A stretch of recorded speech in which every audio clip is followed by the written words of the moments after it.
Assalamualaikum warahmatullahi wabarakatuh.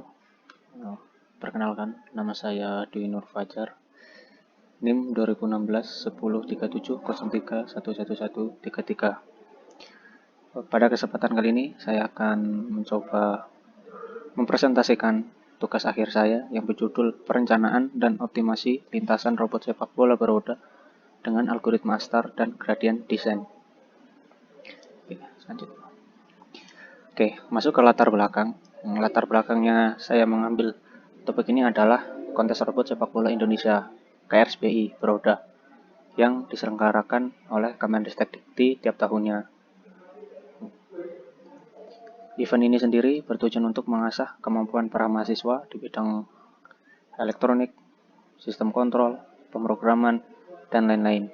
Salah satunya kecerdasan buatan, yang mana robot harus memiliki kemampuan bernavigasi dengan cepat untuk dapat mencetak gol, seperti halnya permainan sepak bola pada manusia pada umumnya.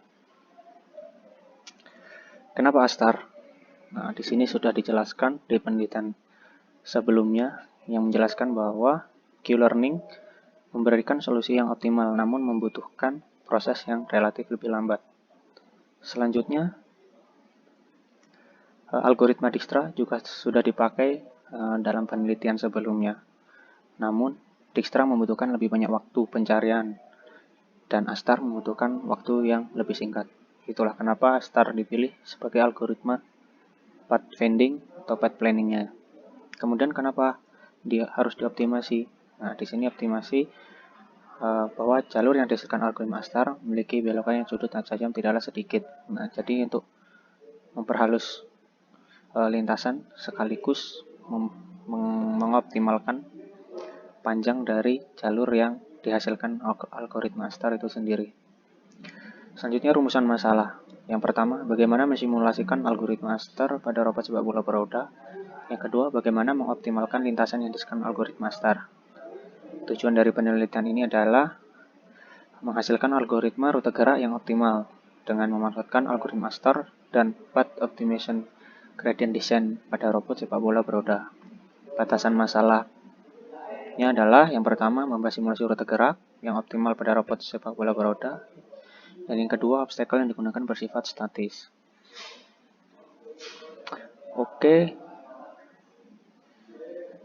Nah, kemudian masuk ke flowchart.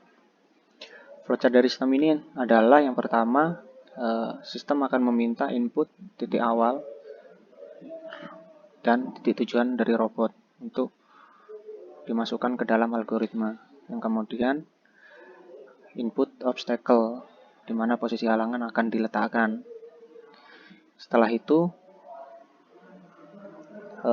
algoritma Astar akan menggenerate path dari input yang telah diberikan. Kemudian path optimasi ini nanti akan mengoptimalkan hasil dari path yang dihasilkan algoritma Astar. Dan kemudian terakhir divisualisasikan hasilnya berupa jalur dan lintasannya. Nah, ini dia salah satunya tadi. Di yang pertama kita harus menentukan resolusi node. Nah, di sini saya menggunakan resolusi node antara 10, 25 cm, 50 cm, dan 100 cm. Dan ini adalah contoh dari yang 50 cm yang sebelah kiri dan yang 100 cm yang sebelah kanan. Resolusi node yang dimaksud di sini adalah jarak antar node. Dari titik ke titik node dalam skala lapangan aslinya adalah sesuai resolusi ini. Kemudian tentukan titik start dan finish. Nah, kemudian algoritma Astar akan menggenerate dari inputnya, kemudian algoritma gradient descent-nya akan mengoptimasi hasil jalur yang dihasilkan oleh algoritma Astar. Kemudian divisualisasikan dan yang terakhir dibandingkan mana jalur yang paling optimal. Kita masuk ke hasil. Ini adalah hasil dari perangkat lunak berbasis GUI atau Graphic User Interface yang telah saya buat. Di sini ada beberapa menu dan ini adalah nampak lapangan buat memonitor hasil dari jalur yang dihasilkan. Yang pertama ada dari resolusi node 10 cm. Yang pertama hasilnya seperti ini, path-nya dari titik 0 dan finishnya di 90-30 dalam skala matriksnya. Nah, obstacle-nya di posisi koordinat sekian dan hasilnya seperti ini ditunjukkan pada kanan bawah. Selanjutnya di resolusi 25 bisa dilihat hasilnya yang ditampilkan.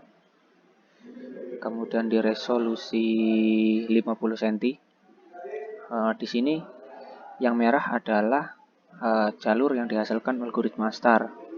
Kemudian yang kuning ini adalah jalur yang dihasilkan dari algoritma gradient descent yang inputnya adalah pad dari algoritma STAR itu sendiri. Sudah nampak perbedaannya, perubahannya. Dan yang terakhir, kemudian resolusi 100 cm. Nah, 100 cm hasilnya seperti ini, agak semakin jauh jaraknya dan hasilnya pun juga semakin terlihat perbedaannya. Oke, kemudian statistiknya seperti ini. Di resolusi 10, 25, 50 dan 100 cm. Nah, di sini dilihat bahwa panjang jalur yang dipangkas dengan resolusi yang semakin besar, panjang jalur yang dipangkas akan semakin besar persentasenya. Dimulai dari yang 10 cm hanya 0,89%, yang mana di resolusi 100 dia menghasilkan 5,31% panjang jalur yang dipangkas. Namun untuk waktu eksekusi yang diperlukan algoritma STAR untuk menemukan padnya, semakin kecil resolusi node atau semakin banyak jumlah node yang digunakan akan membutuhkan waktu yang relatif lebih lama jika dibandingkan dengan menggunakan lebih sedikit node atau resolusinya diperbesar. Nah, di sini bisa dilihat perbedaannya. Dimulai dari resolusi node 10 cm, dia memerlukan waktu rata-rata 167,6 milisecond dan dibandingkan dengan resolusi node 50 cm misalkan dia hanya membutuhkan rata-rata waktu 4,7 milisecond.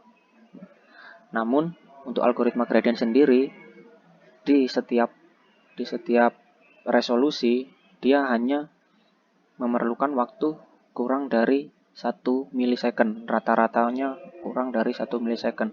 Dan ini lumayan cepat hasilnya. Oke, selanjutnya nah ini tabel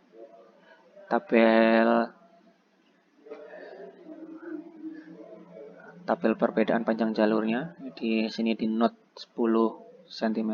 Nah, di sini baru sedikit perbedaannya pemangkasannya.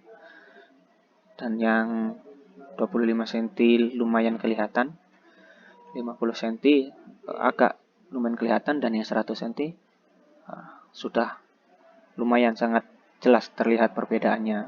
Yang mana yang sebelah kiri adalah panjang jalur yang dihasilkan oleh algoritma STAR itu sendiri. Nah, yang kemudian yang sebelah kanan adalah panjang jalur yang dihasilkan oleh algoritma STAR ditambah dengan optimalisasi gradient descent. Dia cukup memangkas banyak panjang jalur sehingga lebih efisien. Oke, kita masuk ke kesimpulan. Algoritma STAR dapat menghasilkan jalur robot sepak bola beroda dengan relatif cepat. Rata-rata waktu yang diperlukan algoritma STAR untuk mencari jalur pada resolusi 10 cm adalah 167,6 milisecond dan pada resolusi 100 cm adalah 1,6 milisecond. Yang mana artinya semakin sedikit jumlah node atau semakin jauh jarak antar node resolusi dalam kasus ini terhadap lapangan permainan, maka waktu yang diperlukan untuk mengeksekusi atau menghasilkan jalur atau waktu yang diperlukan untuk mendapatkan hasil dia semakin cepat. Nah, selanjutnya algoritma gradient descent berhasil memangkas panjang jalur yang lumayan signifikan dan mengurangi lekukan atau belokan pada jalur yang dihasilkan algoritma STAR. Terlihat dari visualisasi jalurnya tadi. Panjang jalur pada resolusi 10 cm berhasil dipangkas sebesar 0,89% dan pada resolusi 100 cm sebesar 5,31%. Jadi di sini algoritma STAR cukup membantu dalam optimasi jalur yang dihasilkan algoritma STAR itu sendiri. Oke, baik. Saya rasa cukup dari saya. Apabila ada kekurangan, saya mohon maaf yang sebesar-besarnya. Terima kasih. Wassalamualaikum warahmatullahi wabarakatuh.